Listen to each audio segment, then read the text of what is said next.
नमस्कार, आप देख रहे हैं कोयलांचल लाइव और आपके साथ संजना सिंह। शुरुआत करेंगे धनबाद की खबर से, जहां आजसू पार्टी की ओर से आज गोल्ड ग्राउंड के न्यू टाउन हॉल में भव्य मिलन समारोह का आयोजन किया गया। इस मौके पर पार्टी प्रमुख सह पूर्व उप मुख्यमंत्री सुदेश महतो, गोमिया के पूर्व विधायक लंबोदर महतो, अधिवक्ता राधेश्याम गोस्वामी सहित कई गणमान्य मौजूद रहे। इस मौके पर आजसू पार्टी के कई नए कार्यकर्ताओं ने पार्टी की सदस्यता ग्रहण की। समारोह में आए सभी कार्यकर्ताओं को पार्टी प्रमुख सुदेश महतो ने आभार जताया और कहा कि जिले एवं राज्य स्तर पर कार्यकर्ताओं के योगदान से ही पार्टी मजबूत हो रही है। उन्होंने राज्य सरकार पर हमला बोलते हुए कहा कि वर्तमान सरकार उसूल की जगह वसूली की राजनीति कर रही है, जो राज्य के लिए चिंता का विषय है। आज धनबाद के इस टाउन हॉल में हजारों की तादाद में विभिन्न क्षेत्र से, विभिन्न विधानसभा से लोगों ने आज पार्टी में योगदान दिया है। कई साथियों के घर वापसी हुई है। कई हेल्थ सेक्टर में काम करने वाले लोगों ने भी अपना योगदान संगठन के अंदर में दिया है।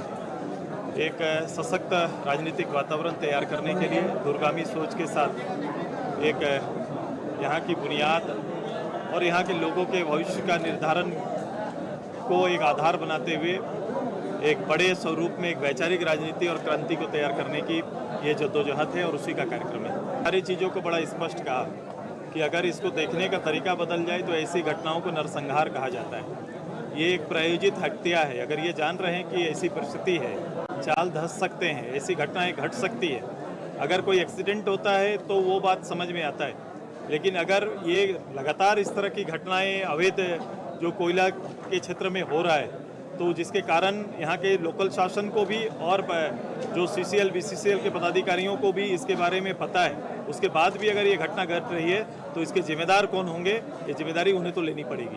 विपक्ष को कहाँ देखते हैं इसकी तुलना ना करो, विषय सबसे ज़्यादा जरूरी है। विपक्ष हम हैं आपके सामने, हम आपके सामने हैं, प्रत्यक्ष रूप से हैं, और जिन मुद्दों को सरकार छोड़ रही है, जिन मुद्दों पर लोग ऐसे ही घटना पर और घटना के गहराइयों पर नहीं जा रहे हैं, इतनी बड़ी घटना को वो आम घटना की तरह जो मैसेज दे रहे हैं, ये एक बड़ी बात है।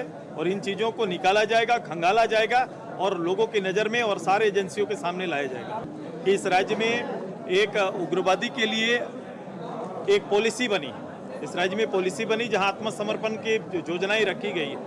बड़े बड़े अपराधी या फिर उग्रवादियों ने उसके तहत उस योजना के तहत उन्हें सरेंडर कराया गया, वो आज आम जिंदगी जी रहे हैं। तो क्या सूर्या के साथ भी ऐसा हुआ था? क्या ऐसी कोशिश हुई थी? मैंने सरकार से यही जानना चाहा था।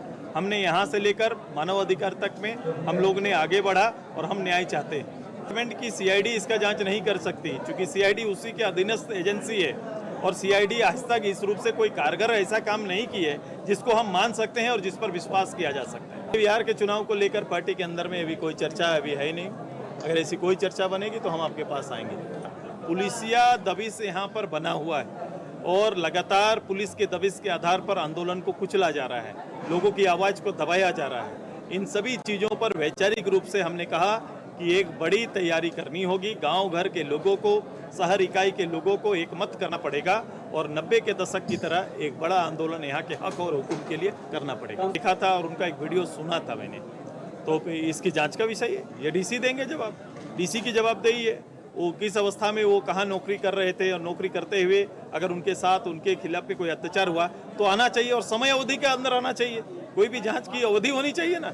यहाँ कोई जांच तो बोला जाता है, घटना के बाद जांच कमेटी बनती है, लेकिन जांच कमेटी के परिणाम आपको नहीं मिलते।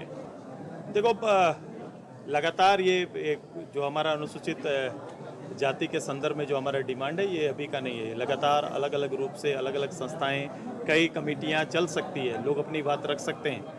अगर इस देश के गठन के पूर्व में जो साक्ष्य और जो आधार हैं, उस आधार पर कोई समाज अपना डिमांड करता है तो वो कोई गलत डिमांड नहीं है और मुझे लगता है कि विलम्ब हो रहा है इस समाज के साथ। अंतर्राष्ट्रीय साक्षरता दिवस के अवसर पर धनबाद में आज ज्ञान विज्ञान समिति और पंचायत साक्षरता प्रेरक संघ की ओर से रैली निकाली गई। यह रैली रणधीर वर्मा स्टेडियम गोल ग्राउंड होते हुए रणधीर वर्मा चौक तक पहुंची, जिसके बाद वह सभा में तब्दील हो गई। इस मौके पर पंचायत साक्षरता प्रेरक संघ के जिला अध्यक्ष मोहम्मद हकीमुद्दीन अंसारी ने कहा कि रैली का उद्देश्य लोगों को शिक्षा और साक्षरता के महत्व के प्रति जागरूक करना है। अंतर्राष्ट्रीय साक्षरता दिवस है और पंचायत साक्षरता प्रेरक संघ धनबाद के तमाम प्रेरक साथी आज यहाँ पे एक पदयात्रा के शकल में रणधीर वर्मा चौक तक और साक्षरता दिवस मना रहे हैं।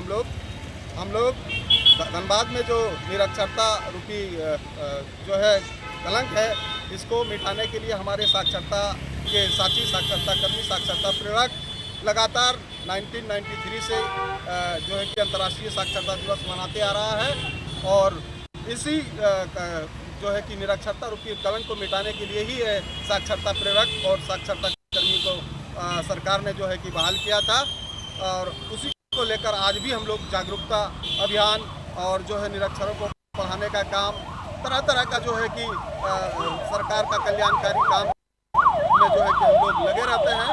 और आज साक्षरता अंतर्राष्ट्रीय साक्षरता दिवस के उपलक्ष्य में हम लोग सारे लोग इकट्ठा होकर अंतर्राष्ट्रीय साक्षरता दिवस मना रहे हैं धनबाद से निरक्षरता रूपी कलंक को मिटाने के लिए। और फिलहाल अभी के बुलेटिन में बस इतना ही। ताज़ा अपडेट के लिए बने कोयलांचल लाइव के साथ। नमस्कार।